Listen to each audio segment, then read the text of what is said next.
Welcome back to Mentor Nation, the podcast for entrepreneurs looking for real mentorship, real strategies, and real stories so that you can go out and build your dreams. I'm your host, John Abbas, and it's time for another episode, so buckle your seatbelt and let's go. Hello, everyone, and welcome back to the show. John Abbas here. And before we get into today's episode, I want to share something really cool with you guys. For those of you that don't know, I am actually 37 years old, and yes, I do realize on the phone and even sometimes on air, I sound like a 16-year-old girl. I, no joke, cannot tell you how many times I'll be on the phone or with an operator or in the drive-thru and they call me ma'am, and I have no idea why. I don't know how to make my voice deeper, but I still want to share something exciting with you guys. So I'm 37. And over the last 6 weeks, I have been doing this health challenge. And it's a 6-week challenge put on by one of my first podcast guests. His name is Chris Cavallini. He owns nutritionsolutions.com. And in the last 6 weeks, I have literally gotten in the best shape I have been in since high school. That's literally almost 20 years ago. And I'm sharing this with you because there's two things that I want to share with you. And my point is in telling you this is I realized something that I wished I had focused on before, and I just wanted to let you guys know before we get into the episode. Because over the years, I've tried a lot of really crazy diets. I mean, every fad, right? Like keto diet, the paleo diet, juice cleanses, only drinking water. And although a lot of them worked temporarily, it was just really difficult to sustain. And through this 6-week challenge, it's just been amazing. My routine now is something that I know I can maintain long term, and it consists of two things that I want to share with you guys. Number one is just making sure I burn more calories than I eat.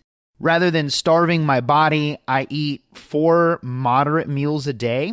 I just focus on portion control, and I just make sure that I don't overeat. And then the second thing is combining cardio and weight training.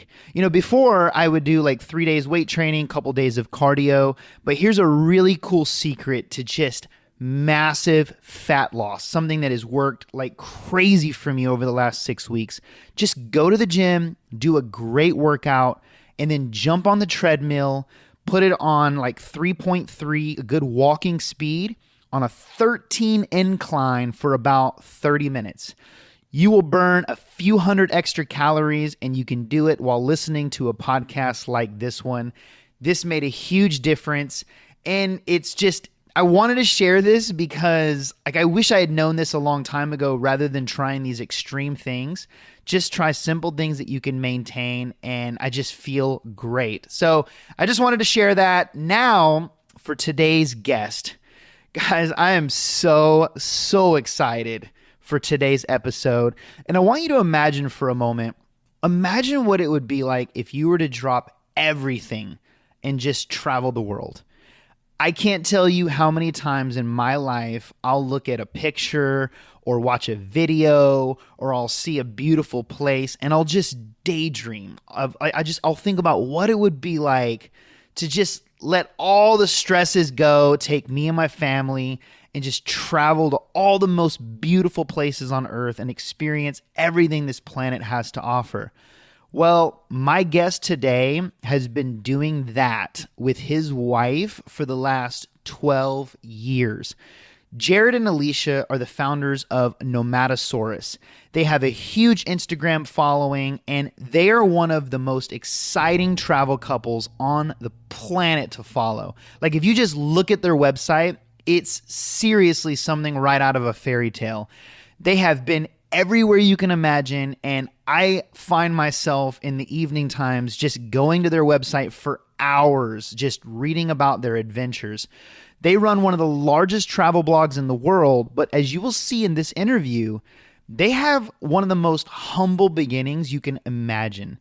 In this interview, Jarryd shares just so many valuable nuggets of wisdom. We talk about his favorite places to visit, what it's like traveling for a living, how they accidentally started to make money doing it, and how they built a global brand by sharing with others what they love. Get ready to dream a little in this episode, and without further ado, here we go. All right, Jarryd, thank you so much for being on the Mentor Nation podcast. Welcome to the show. Thank you very much for having me, John. I'm excited to be here. Me too. And man, I'm really pumped for this interview. I've been excited about it ever since we had that first conversation because, you guys live a lifestyle that, many of us wonder about, especially, myself, and I'm sure everybody listening on, to this show today has had times in their life where they're driving to work or they're stressed out. And, sometimes you just get to a point where you just want to say, screw this shit. I want to drop everything, sell all my crap and just travel the world. And it's just so funny because you and Alishas, you guys have been doing this for years and years. You have turned it into a super successful business. You have a team now and you run one of the most successful travel blogs in the world. And there's just so many questions that I want to ask you because, I feel like most people, myself included, don't realize what that life is like and the amount of work that's also involved. And I want to kind of explore that, man. So thank you for being on. No, absolutely. I'm really excited to chat about it. And I definitely understand a lot of people in their entrepreneurial journey, or even if people are just working 9 to 5, looking for an out and wondering if they can escape and make a living, ideally while traveling the world, which is something a lot of people want to do. It seems like it's a fairy tale lifestyle, but there are definitely a lot of us out there doing it, and it's definitely possible. So I'm really happy to chat about it. Yeah, absolutely. So if we could start by just having you tell us the story of Nomadsaurus, which is obviously your brand, just a little bit about, what were you doing before, what led to the inspiration, the decision, and just kind of how you got started. Yeah, for sure. Well, Nomadsaurus started in 2013, but the story of our traveling lives kind of go back to 2007. We were both really young. We qualified, graduated from school and different certifications, and we hit the road. We hadn't met at this time. We were both single people in our early 20s. I was 20 and Alishas was 23 when she started her journey. And we went and got working holiday visas. And in Australia, going to university or going to college isn't something that's pushed as heavily as in the US. So for us to not go to university or college and go traveling for a year, taking that gap year, it was considered to be normal. So for us to jump on a working holiday visa, and for us, we went to Canada and became ski bums, working ski resorts for a little bit. That was totally normal for a lot of young Aussies. So that's kind of how we started. Back in 2007, we met at a hostel in Vancouver that I was working at. And from there, we kind of just hit it off. We both had a love of passion at traveling the world and seeing new places. So we bought a camper van, traveled around North America, and that kind of kicked off the travel bug for us. So after that, we went to Central America and we were backpacking around there, working odd jobs to keep us on the road, living as cheap as possible. We were working on a sailboat for a while, working in hostels, just doing anything we could to stay on the road. And then that kind of just kept going, and traveling became just the normal part of our lives. And then 2013, we decided to try and travel from Thailand to South Africa without jumping on a plane, just for a personal challenge. We thought it'd be something fun to do. And we were trying to think of ways that we could document our journey and for our friends and family, and not necessarily to make money at that point, but just something to give us like a hobby while we were traveling. Right. So that's where Nomadsaurus came about. Started Nomadsaurus, little blog, friends and family, social media, that kind of thing. Didn't have any idea about marketing, or didn't even know what a digital nomad was at that time. And we just started traveling, bought motorbikes in Southeast Asia, spent 15 months riding around there. And at some point, things started to kick off, and I started freelancing, and Alishas started selling some of her photos, and we started to realize, we could make enough money to stay on the road. And at that point, we were like, if we could get Nomadsaurus to making $50 a day, like we could travel forever. Like how good would that be? And that was, back in 2014, we started making a little bit of money from that.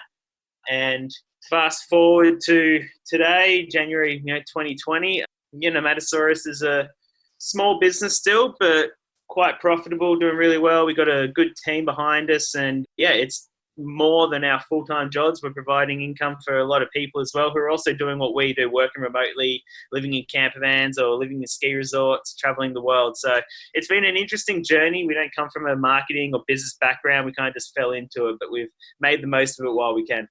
That's awesome. And, I think that's what makes you guys so relatable. I was on your website just reading your story before this interview. And, it's so amazing how you learn as you go. You didn't have any of this background. Like everything was just a passion that you got better at over time, and you learned to monetize very, very, very slowly. It's not like anything just remarkably took off very quickly. Now, obviously, Nomadsaurus started in 2013, so there was quite a bit of a gap there, between when you started, which was 2007 and 8 to 2013.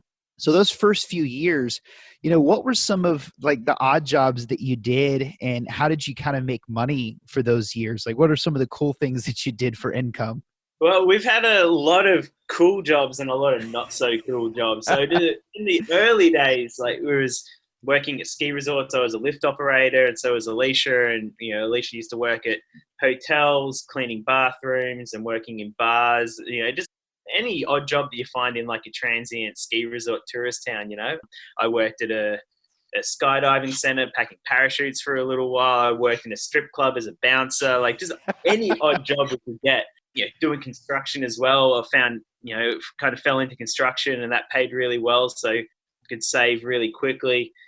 And then when we came back to Australia for a few months to pay off our credit cards, because we managed to rack up some huge credit card debt while we were living the dream in Canada. And I was working on the mines in Australia, which is notoriously difficult work, but pretty well paying. While I was doing that, Alisha was working 2 to 3 jobs that whole time, packing shelves in a supermarket, working at a pizza shop, like just any odd job she could find, eventually becoming a swimming teacher. And so for us, there was no, on the career path of becoming a big marketing manager, or like, there was no corporate aspirations for us. It was literally just anything we could find that would give us some money that we could keep traveling and keep exploring new places. So it's been an interesting journey. Our resume we haven't had to update for a lot of years, obviously, because we work for ourselves. But if I had to sit down and write out everything we've done, it'd be a crazy long list. I mean, on your website, you list your favorite places or your favorite destinations, and that list is longer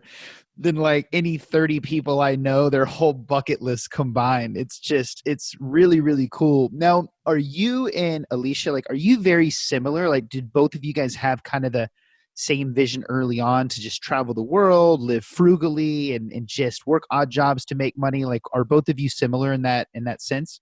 Oh, yeah, we're very similar and very lucky that we found each other, to be honest. We both got this same passion for travel. Alisha went traveling on her own, young solo female traveler, and it was always ingrained in her that she comes from a really small country farming town in Australia. Like her hometown's got 200 people. So for her to break away and go traveling was a pretty big deal for a lot of people in town. But for her, it was just what she wanted to do. And for me, it was kind of the same. I didn't grow up in a small town, but I always wanted to explore the world. And then as we met and we both just had this passion for travel, neither of us were really looking for luxurious ways of exploring the world. And we loved adventure and, keen for backpacking. And Alisha not only went along with a lot of my crazy ideas, like hitchhiking around Tibet and all kinds of stuff, she was coming up with the ideas as well. She had all these kind of crazy places she wanted to go and check out. So yeah, we're very much aligned in our vision of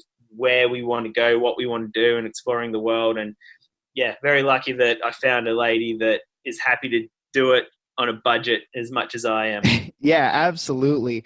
I asked some of my audience some questions before we had this interview. And, it's funny, a lot of the questions that I got was just really centered around a lot of the places that you have visited. And before we get into a little bit about, how you built your brand and how things took off, because, I know a lot of people are very curious about that as well. I just wanted to ask you a little bit about, just some of the places, like when you first started, did you really do a lot of research into where you were traveling, or did you just kind of go with the flow, wing it, just go somewhere and explore? Like, I'm just really curious, like, did you map everything out? Oh, John, when when we left Canada for Central America, we did zero research. We had a camper van. We were planning on driving to Alaska, and it broke down, and we realized that the van wasn't good enough to make it all the way up to Prudhoe Bay. So we sold it, bought one-way tickets to Guatemala, and 2 weeks later we were there. We didn't even realize they spoke Spanish in Central America. We were that young, dumb, and naive. Like, we were just like, oh, yeah, a friend said Guatemala's cool. Let's go check that place out. We showed up. No guidebook, no research. We didn't know anything. Like, we were just like, Wow.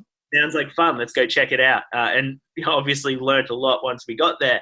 And then we just kind of floated around. Like, we hung out in Central America, in Guatemala till our visa expired. And then people were like, oh, you should go check out Belize. And I'm like, I'll go check out Belize. And that's kind of just how we traveled for a long time. When we got to Asia, though, I did a little bit more research, not so much on the countries we were going to, but more about the visas, because some of the places that we had planned to go check out, like Turkmenistan and Kazakhstan and Azerbaijan and things like that, the visa situation can be a little bit difficult to navigate. So I did research on those side of things. But as for the places in each country that we would go and visit, it was very, very minimal. Like in Mongolia, we knew we wanted to go visit the reindeer herders. And apart from that, we knew nothing about what else there really was to see in Mongolia. So we just like showed up, got a 2-month visa, and then went, okay, well, everything's going to be based around that one experience we want to have, and everything else in between is just going to be amazing. So yeah, now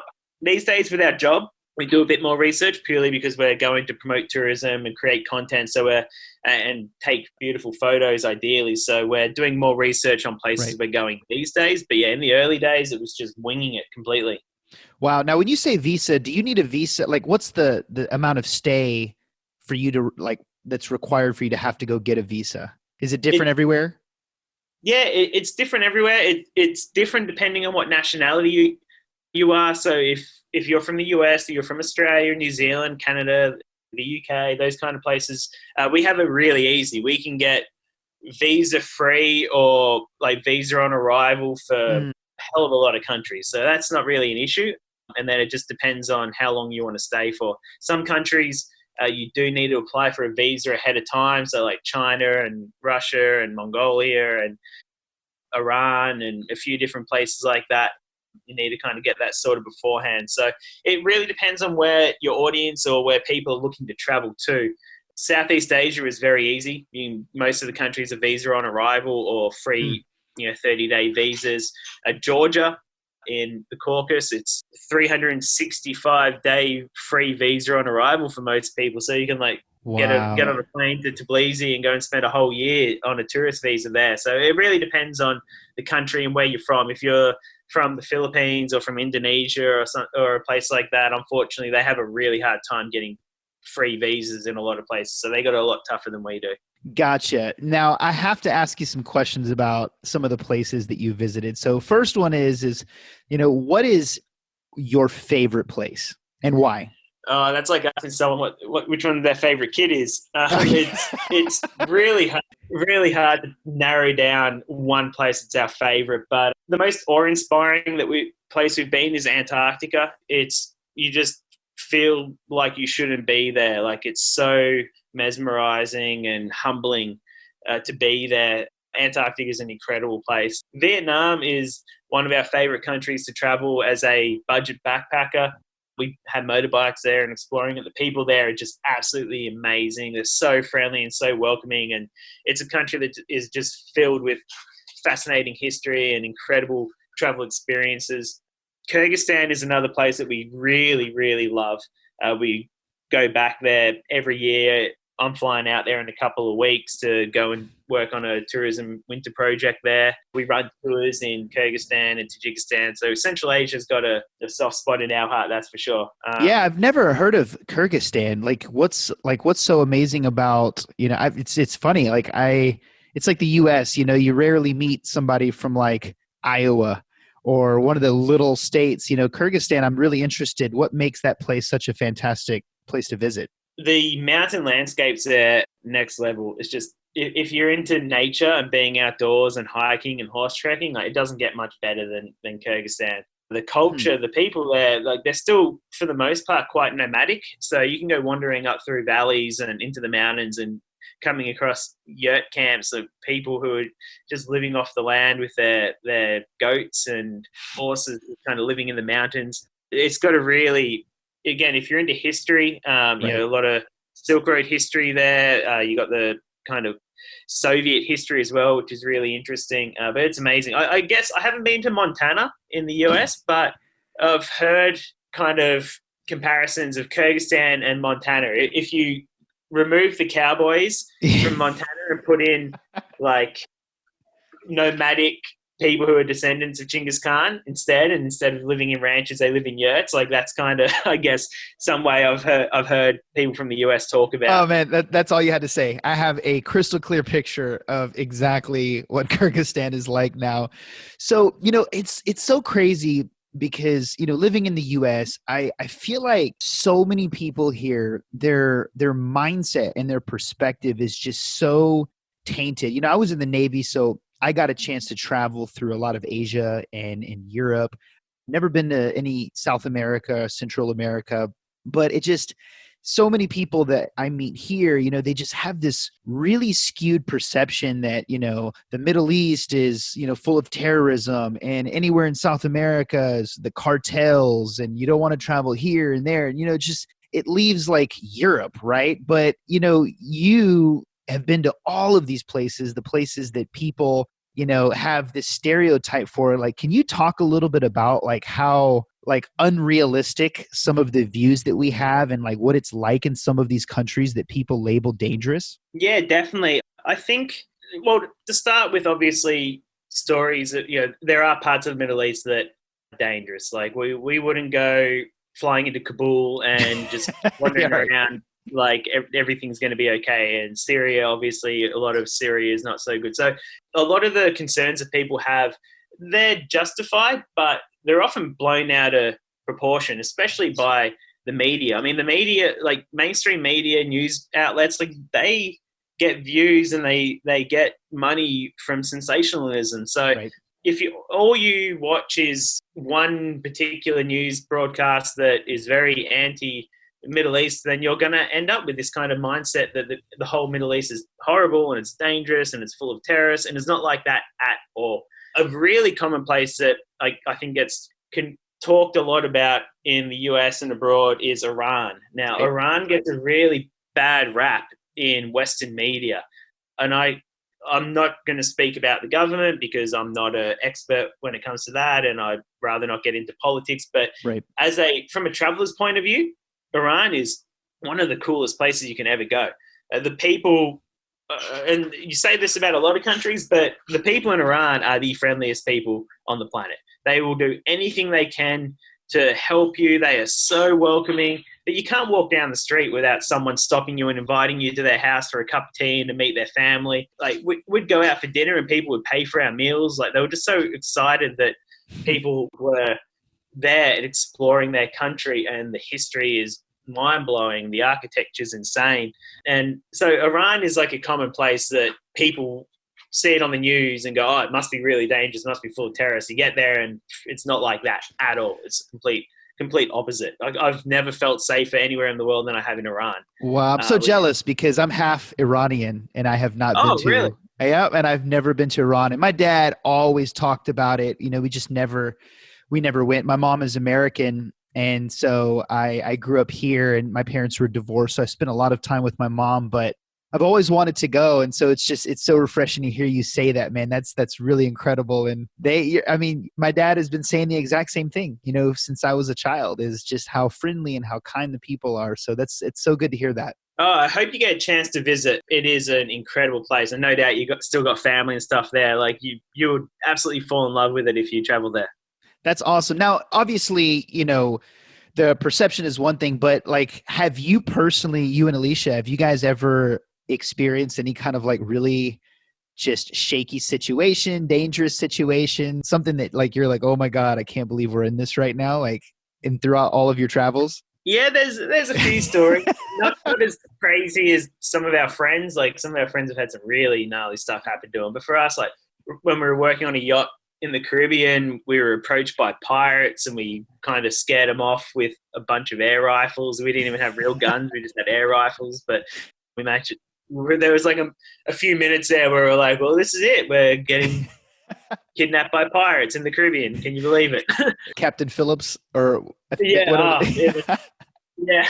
It turned out all right in the end. They turned around and left. But yeah, there's that. We've a head-on bus crash in Myanmar. We were on a bus that crashed into another bus, and we had to carry people out of the wreckage, and that was pretty gnarly. Thought we were getting hijacked in China when we crossed the border from Mongolia in the Xinjiang province, which is in the far west. It's a long, long story, but yeah, that was another scary situation. But again, everything worked out fine. So yeah, like when you're on the road for as long as we are and going to the places we have, like these kind of things are inevitably going to happen. That's right. But for the most part, they're going to have a positive outcome, or something that is really shitty at the time, but doesn't have a long-term effect on you, sort of thing. You know, like if you get robbed and all your stuff gets stolen, which for a lot of people is the worst thing they can imagine happening, but in a foreign country and having all your stuff. Imagine going to your hotel room and everything's gone. And you got no money, you got no passport, you got absolutely nothing. Yeah, that's going to suck.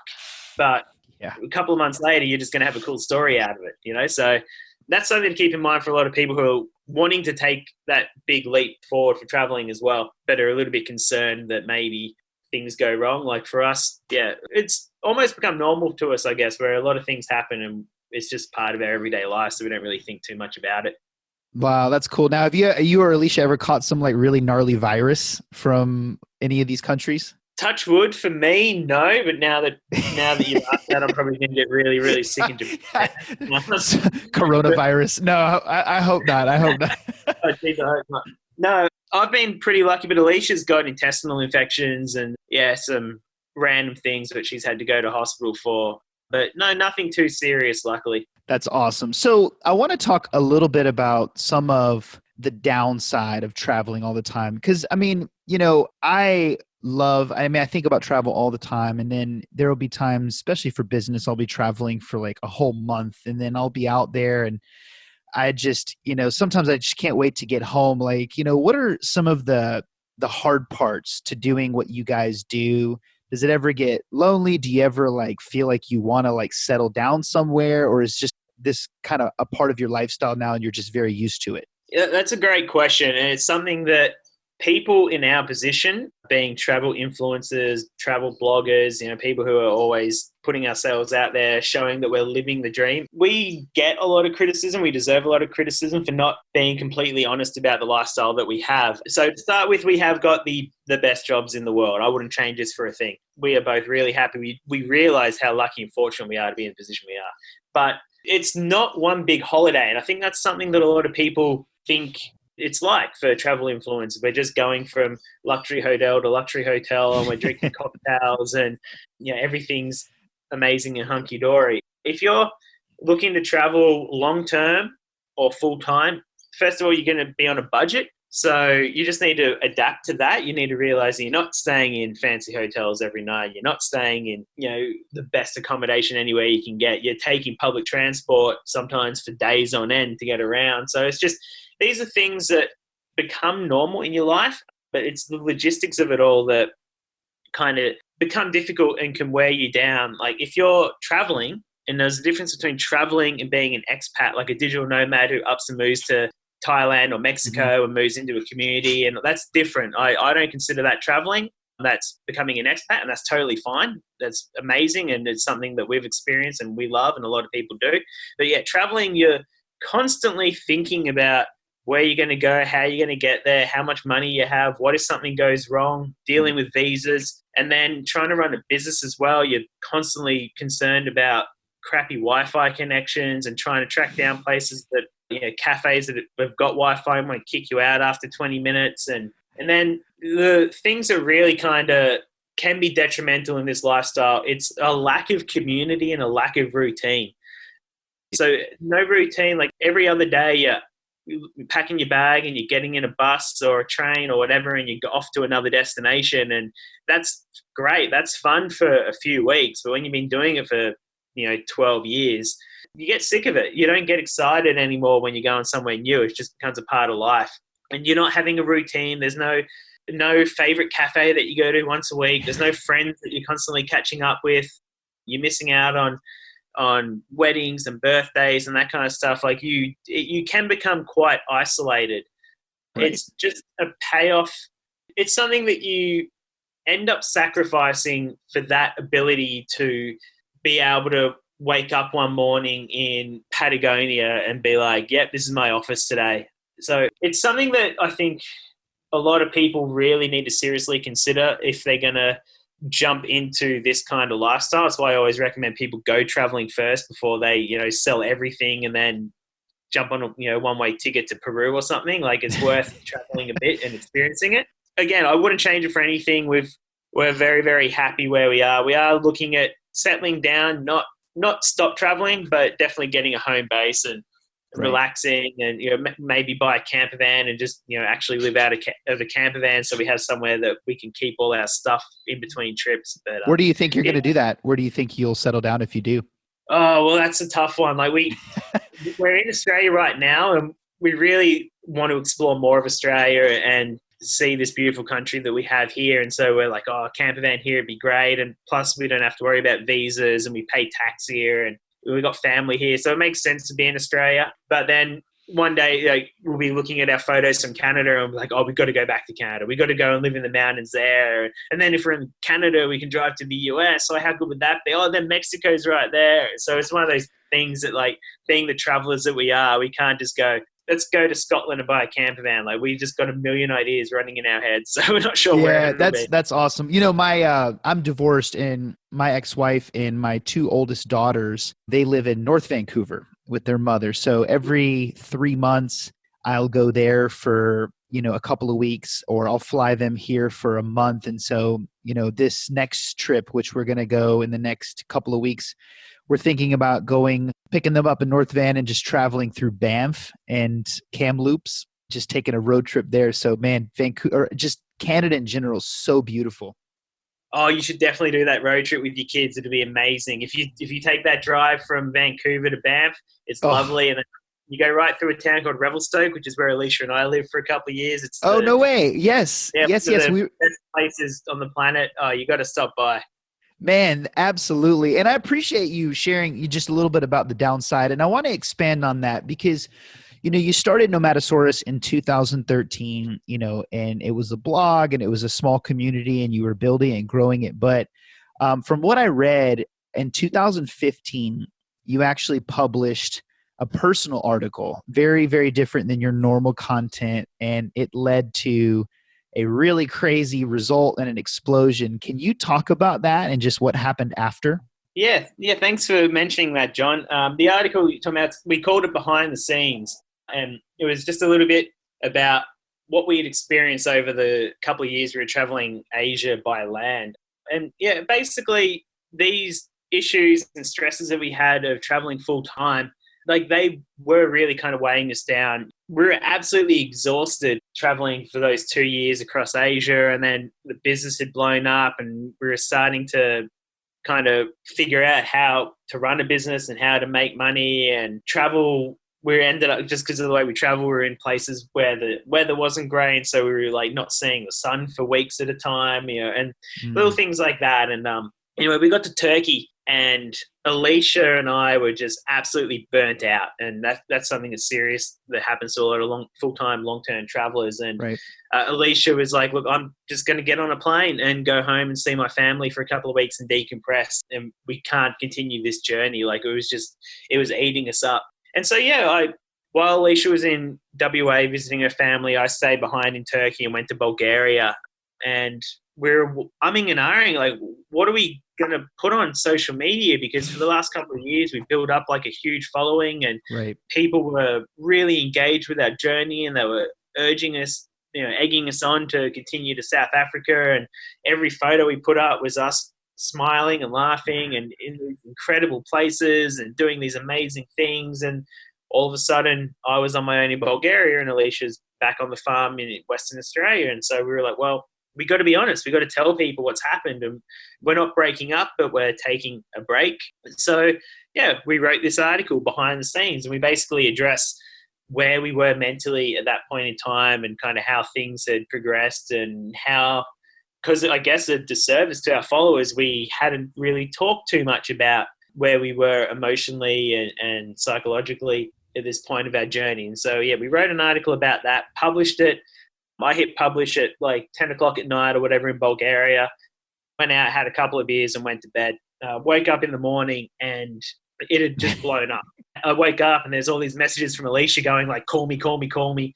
So I wake up, call her, and she's like, what the hell do we, like, it had been shared hundreds of times and we were getting hundreds of emails and whatever. And we were like, oh, and people saying thank you for sharing this story because they've experienced similar things on their travels and they thought they were abnormal. You're meant to be living the dream.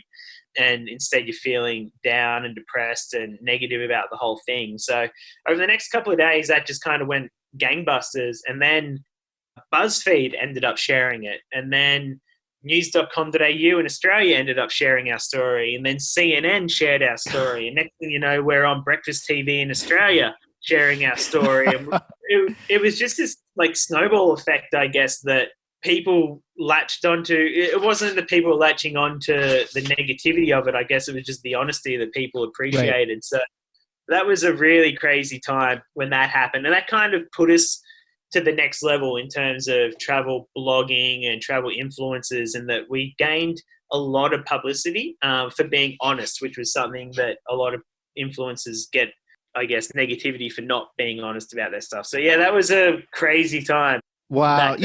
It's crazy. The two big lessons that I'm taking, obviously, from this interview that I hope the audience is getting is, number one is sometimes being vulnerable is your greatest strength, even though it may feel like weakness. And then number two is just the power of consistency. You guys are so consistent, which is why so many people follow you. And this is why I follow you. And I just think that's such a powerful thing. And so as we wind down the interview, I just have a few other questions. I just want to talk about life right now. Like what's different now? Like, what are you doing? What's kind of a day in the life with your business at this point in time? Yeah, a day in the life right now, it looks almost like an office job, I guess, when we're home in Sydney. Like, we've got our work desk, we've got our whiteboards, and we've got we're running a business, we're running a team now. There's more than just Nomadsaurus going on. We do consulting and content creation and SEO, and we run tours. Like, we've got quite a lot of, Alicia likes to call it the octopus, the income octopus. We've got a lot of different income streams happening, a lot of different tentacles of the business that all dabble into different industries and different avenues and business ideas. So we work a hell of a lot when we're home. But that being said, we're not home a lot. So for like a standard day for us, if we're in Sydney, we'll just be wake up, coffee. It's a normal job that most people can relate to. Checking with our team, working on the laptops, moving around, or whatever.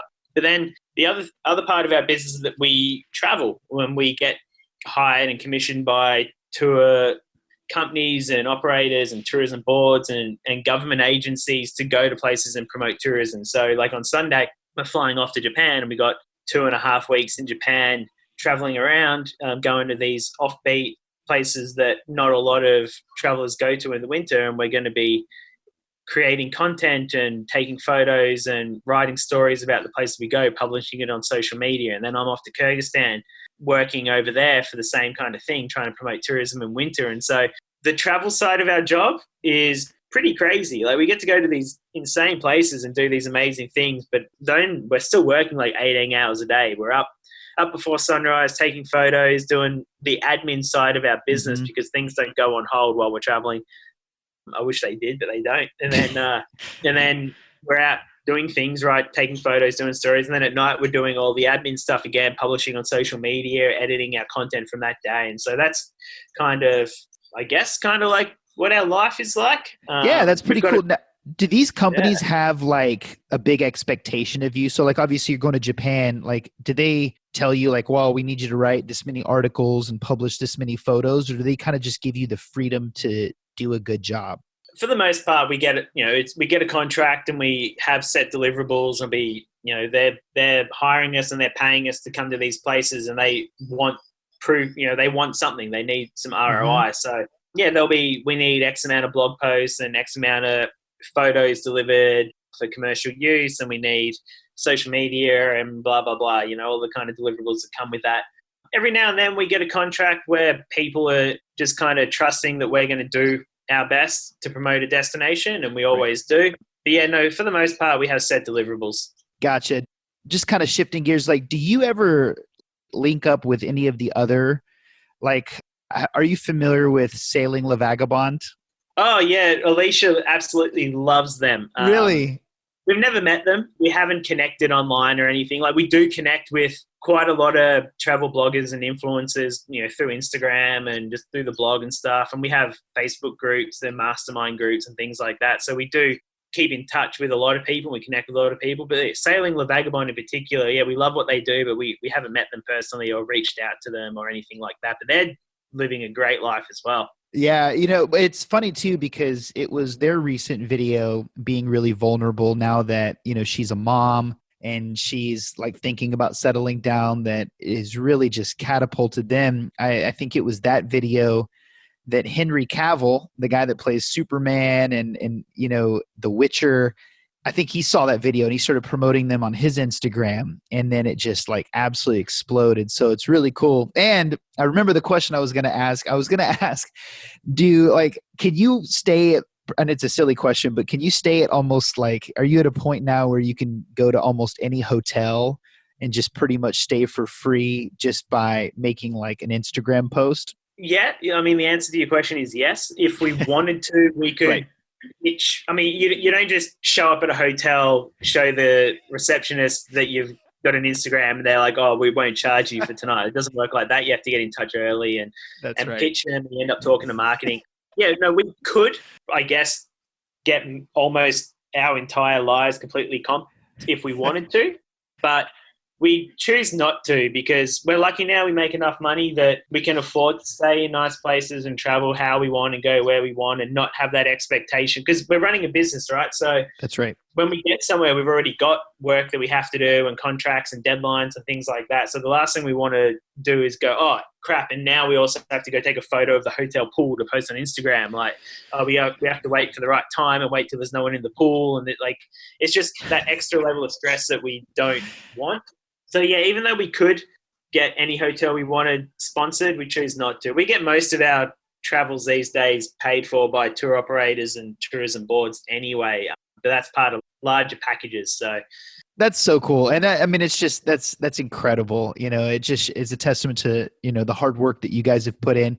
So I just have a few rapid fire questions, man, as we wrap up. And these questions are just primarily around places that you visited, because I know that there's a very diverse group of people that are going to be listening to the show. And, in the back of their mind, I know a lot of people want recommendations. And as hard as that might be, I just have a few simple questions, just maybe some recommendations. And for those of you listening, obviously, if I didn't cover something that you were curious about, you can always go to their website, which we're going to cover how best to get in touch with Jarryd and Alicia as soon as we're done here. But Jarryd, in your opinion, what would be a great place that you would recommend that's like really fun, but also really economical, like something that like the dollar can go pretty far if you travel there, but there's lots of great experiences? Where would you recommend? Thailand, Vietnam, and Guatemala. Perfect. Thailand, Vietnam, and Guatemala, guys. Next, best place that if you had 3-4 children and you wanted to take them for a really awesome getaway where they can experience things and learn, where would you take them? Same 3 places. All right. Southeast Asia, take the kids there, wander around, go backpacking, hang out with the locals. Your kids are going to have the best time ever. That's awesome. Okay, how about for a really like an adventure, or somebody that really enjoys some of the best hiking in the world? Kyrgyzstan. Got it. And then my last question is, if you could go back in time to 2013, would you have changed or done anything differently? Definitely not.